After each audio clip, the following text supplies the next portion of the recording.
Hello guys, welcome back again to my channel. Bersama saya Hanson di sini, dan seperti biasanya setiap harinya saya akan buatkan video seputar cryptocurrency. So bagi kalian yang tertarik seputar cryptocurrency, boleh aja langsung bantu saya like dan juga subscribe. Jangan lupa juga untuk hidupkan lonceng notifikasinya supaya kalian gak ketinggalan update terbaru seputar cryptocurrency. Oke, pada hari ini guys, kembali kita akan bahas putaran Bitcoin, dan seperti biasa kita akan mulai dari coin market cap terlebih dahulu.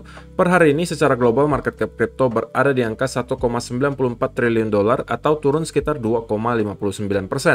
Nah, Bitcoin sendiri di angka 42.100-an, Ethereum 3.175, BNB 413, Solana 109 dolar, XRP 0,73, Cardano 1,01, Terra Luna 87, dan Avalanche ada di urutan ke-10 dengan harga 79,15 dolar.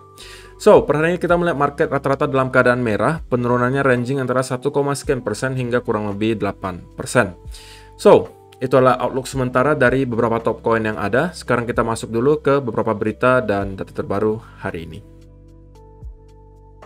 Nah, yang pertama di sini disebutkan Bitcoin battles for weekly close above 42K as LFG buys 4,130 more Bitcoin.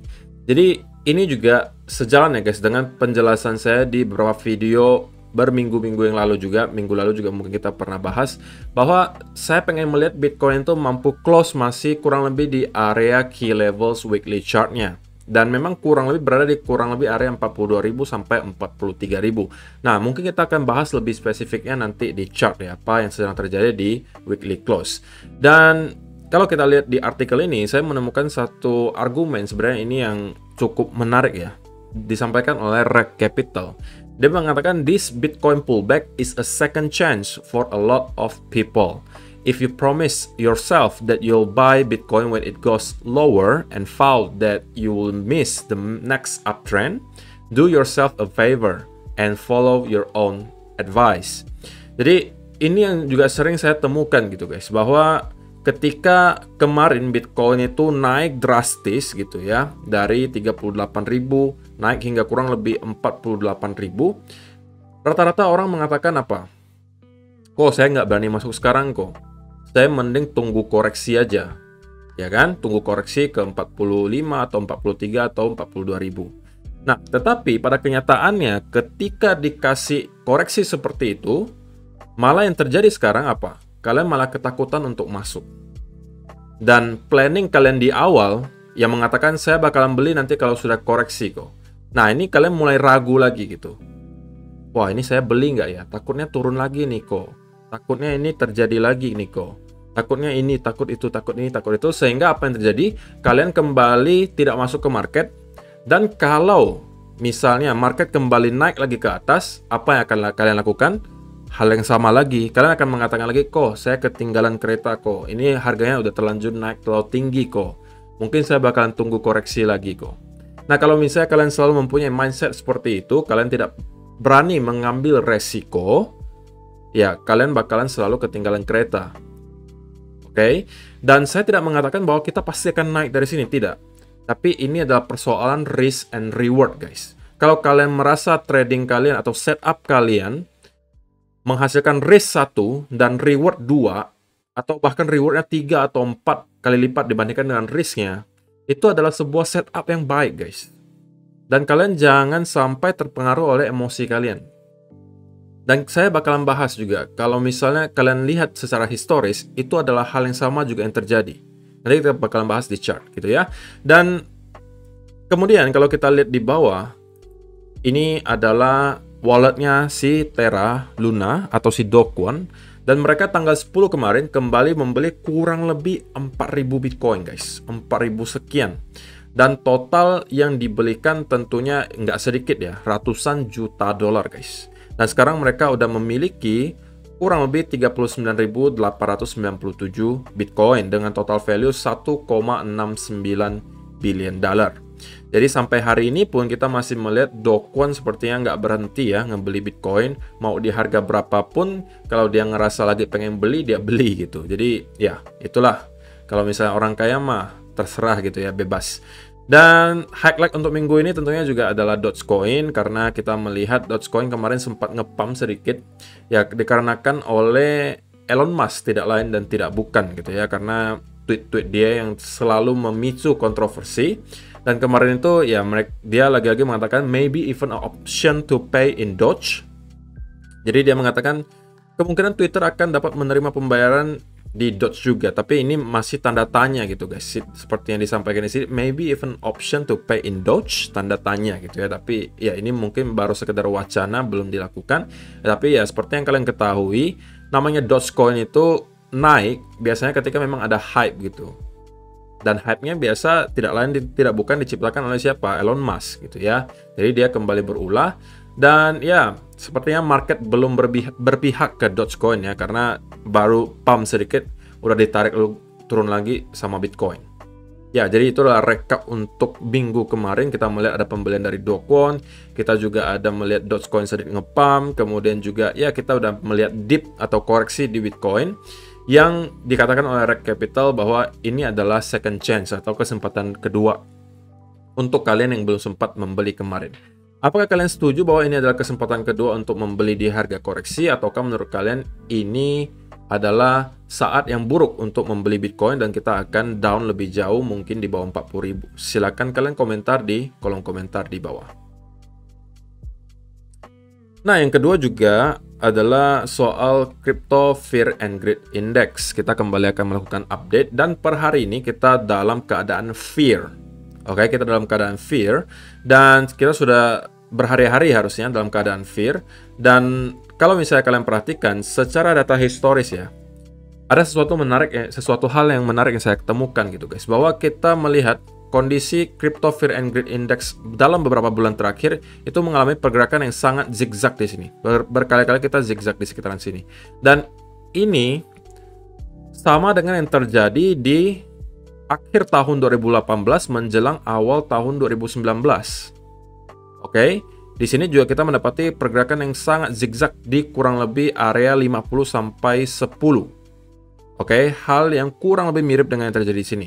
Dan kebetulan di sekitaran area sini, area akhir tahun 2018 hingga awal tahun 2019, itu adalah bottom dari bear market cycle sebelumnya. Oke, kita melihat pergerakan yang mirip menurut saya, bahwa kita zigzag dari antara extreme fear hingga ke netral, balik lagi extreme fear, balik lagi netral, balik lagi fear, baru kita mulai melihat lagi momentum bullishnya itu kembali. Jadi ya sampai hari ini kita melihat bahwa market masih dalam keadaan fear dan ya mudah-mudahan gitu ya kita memang mengulangi hal yang sama dengan yang terjadi di awal tahun 2019 di mana kita sudah menemukan bottom dari bear market dan kita bisa menuju lagi ke bull rally berikutnya. Nah, jadi itu adalah beberapa data dan berita hari ini yang pengen saya sampaikan untuk kalian. Sekarang kita masuk dulu ke chartnya Bitcoin.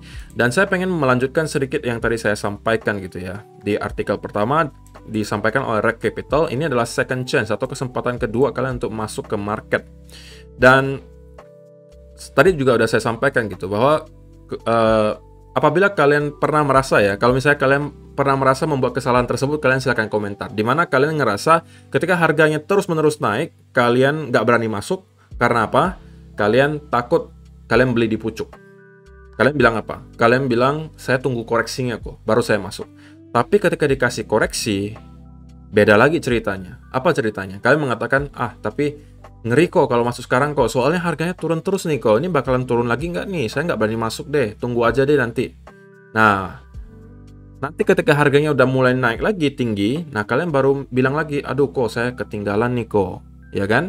Sampai pada akhirnya kemungkinan besar kalian akan melakukan apa? Kalian akan melakukan pembelian atas dasar emosi kalian.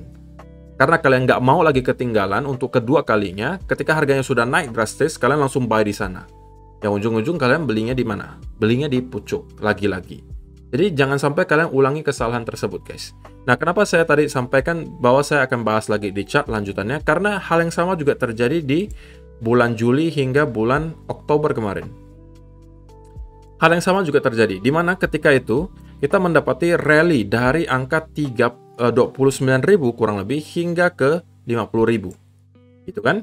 Nah, ketika di sini, apa yang kalian katakan? Kalian mengatakan, kok saya nggak berani beli kok. Kenapa nggak berani beli? Karena saya takut beli di pucuk. Harganya udah naik terus nih kok, tinggi banget.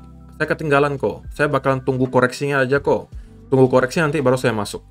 Gitu kan? Nah, tapi ketika datang koreksi seperti ini, apa yang kalian lakukan? Kalian mengatakan, tapi kok kata-kata orang nih, ini Bitcoin bakalan drop di bawah 30.000. Ya kan? Saya ngeri kok mau masuk sekarang kok. Mending saya tunggu aja deh, nanti deh. Nah, kalau sudah seperti itu, harganya naik lagi. Nah, ketika sudah di sini, lalu kalian katakan lagi, kok waduh kok saya ketinggalan kok. Kemarin koreksi saya nggak berani masuk kok, soalnya takut turun lagi harganya. Ya kan? Tapi sekarang boleh masuk nggak kok? Gitu kan? Harganya udah tinggi nih, boleh masuk lagi nggak? Kira-kira bakal bisa naik lagi nggak kok?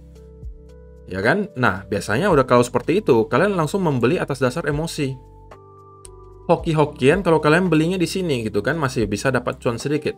Tapi kalau kalian belinya di sini, katakanlah, kemungkinannya cukup besar ya kalian bakalan loss. Gitu ya. Ya karena kalian menyalahi aturan dasarnya, basic principle-nya kalau kalian trading itu apa? Buying low, selling high. Oke, beli di dasar, jualnya di pucuk. Jangan kalian ganti beli di pucuk, jual di dasar. Gitu ya. Dan untuk sekarang, saya tidak mengatakan guys, bahwa kita pasti akan naik dari sini, tidak. Tapi kalau menurut saya pribadi, secara risk and reward tentunya ini adalah sebuah opportunity bagi saya gitu ya. Secara risk and reward ini adalah opportunity. Kenapa? Karena di weekly chart gitu ya, di weekly chart kita bakalan bahas sedikit di weekly chart. Kita menemukan bahwa Bitcoin masih kurang lebih mampu maintain key levelsnya di sini. Kita masih mampu close di kurang lebih area key levelsnya, ya kan? Jadi itu adalah satu pertanda baik. Yang kedua, kita udah pernah bahas juga mungkin di beberapa video sebelumnya, mungkin di 4 hour chart lebih kelihatan ya, bahwa kita melihat ada bullish divergence tercipta. Oke. Jadi sudah ada dua indikasi. Yang ketiga juga kalau kalian perhatikan, momentum bearish yang tercipta sekarang tidak lagi sederas kemarin-kemarin, di mana kita mendapatkan sell off-nya cukup dalam di sini, kemudian di sini juga cukup dalam, kemudian di sini momentum bearishnya sudah mulai berkurang, alias para seller udah mulai sedikit kehilangan tenaga, dan kita udah melihat ini mulai rounding sedikit. Oke, dan ini adalah indikasi ketiga. Oke, jadi secara risk and reward menurut saya sekarang masih tetap favornya ke arah atas. Karena kita mendapati beberapa indikasi bahwa kemungkinan besar Bitcoin bakal at least ya, setidaknya bakal retrace sedikit ke atas. Oke, retrace-nya ke arah mana? Retrace-nya ke arah mana? Mungkin pertanyaan selanjutnya. Nah, kalau sekarang saya masih melihat Bitcoin itu berada di sebuah pattern yang namanya descending broadening wedge. Nah, mungkin kalian masih bingung apa itu pattern descending broadening wedge. Nah, ini saya mempunyai contohnya, kalian juga bisa lihat, cek di Google. Ini adalah descending broadening wedge, dan pada dasarnya secara teori descending broadening wedge itu adalah pattern bullish. Nah, seperti yang terjadi di sini. Kita mendapati ada kenaikan secara harga kemudian membuat descending broadening wedge dan kemudian kita breakout ke atas. Di sini juga sama, kalau kalian perhatikan ini adalah descending broadening wedge. Kalian bisa mencari berbagai contoh. Nah, di sini tuh. Ini ketika kita naik, kemudian kita membuat descending broadening wedge dan kita breakout ke arah atas. Jadi secara teori, kita sekarang berada di pattern bullish. Tapi tentunya ada titik invalidasinya gitu guys. Titik invalidasinya di sebelah mana? Titik invalidasinya adalah ketika kita sudah breakdown dari trendline ini, lower trendline-nya. So far, kita belum melihat hal tersebut terjadi. Oke, dan kita sepertinya masih mampu maintain lower trendline-nya. Jadi ini adalah beberapa indikasi baik menurut saya. Jadi kalau kita mendapatkan retrace dari sini, dan menurut saya gitu ya, ini pendapat saya pribadi bahwa kemungkinan besar, chance-nya lebih tinggi sekarang, kita akan mendapati retracement ke atas. Oke, retracement ke arah mana? Kemungkinan bisa nyampe minimal ke sekitaran area 44.000. Oke. Dan kalau ini mampu ditembus, maka next-nya tentunya akan kembali revisit ke sekitaran area 45.500 sebagai upper trend line-nya dari sini, dari descending broadening wedge-nya. Dan kalau kita mampu breakout dari sini, maka tentunya target berikutnya akan berada di sekitaran $50.000. Oke, secara risk and reward sekali lagi, menurut saya sekarang lebih baik saya menunggu setup untuk buy daripada sell. Karena kalau sell, kita sudah mendapati down movement yang cukup dalam di sini, guys. Oke, dan secara indikator kita mendapati oversold sekaligus bullish divergence. Kemudian juga kita mendapati ada lower trendline yang menjadikan Bitcoin sebagai dijadikan Bitcoin sebagai support di sini. Kemudian juga kita mendapati weekly close masih berada di weekly levels. Jadi dengan adanya berbagai hal tersebut, saya masih tetap berkeyakinan bahwa saya masih akan mencari setup untuk buy. Dan target dari sebelah mana? Targetnya pertama di sekitaran sini $44.000, dan yang kedua tentunya adalah di upper trend line-nya. Kalau misalnya sampai ini mampu di break, maka next-nya akan di sekitaran 50.000. Oke. Tapi kalau misalnya kita sampai breakdown dari sini, tentunya saya pribadi tidak akan masuk ke market karena berarti untuk pattern descending boarding wedge-nya itu tidak lagi valid, dan saya akan menunggu untuk setup berikutnya muncul. Gitu ya. Dan itu dari time frame yang lebih besar. Kalau kita pengen cari setup ya mungkin bisa di 15-minute chart gitu ya. Kemarin kalau misalnya kalian jeli, mungkin kalian bisa mendapati semacam double bottom di sini setupnya gitu ya. Dan harusnya targetnya itu kecapai gitu ya. Dan di sini kita sekarang juga berpotensi gitu guys, untuk bentuk semacam double bottom gitu ya. Tapi neckline-nya mungkin kurang lebih di sekitaran sini neckline-nya. Kita breakout dan retest, bisa jadi ini adalah pertanda bahwa kita akan kemungkinan mendapati bounce dari sana dan menuju lagi ke sekitaran 44.000. Oke, jadi saya rasa penjelasannya cukup jelas ya guys. Saya breakdown dari yang time frame lebih besar sampai lebih kecil supaya kalian mengerti planning yang saya lakukan sekarang. Gitu ya. Dan sekali lagi guys, jangan sampai kalian menyalahi prinsip dasar dari trading, buy low, sell high guys. Buy low, sell high. Atau investasi juga sama ya, kalian harus buy low, beli di dasar, jualnya di pucuk. Dan so far kita melihat indikator berada di dasar, karena kita kurang lebih udah terlihat cukup oversold, baik itu di 4-hour chart maupun di 1-hour chart gitu ya. So, itu aja sih saya rasa yang perlu saya sampaikan ke kalian hari ini. Dan untuk kalian yang merasa kemarin sudah mendaftar untuk event saya yang saya bekerja sama dengan Apollo X, saya akan umumkan pemenangnya hari ini.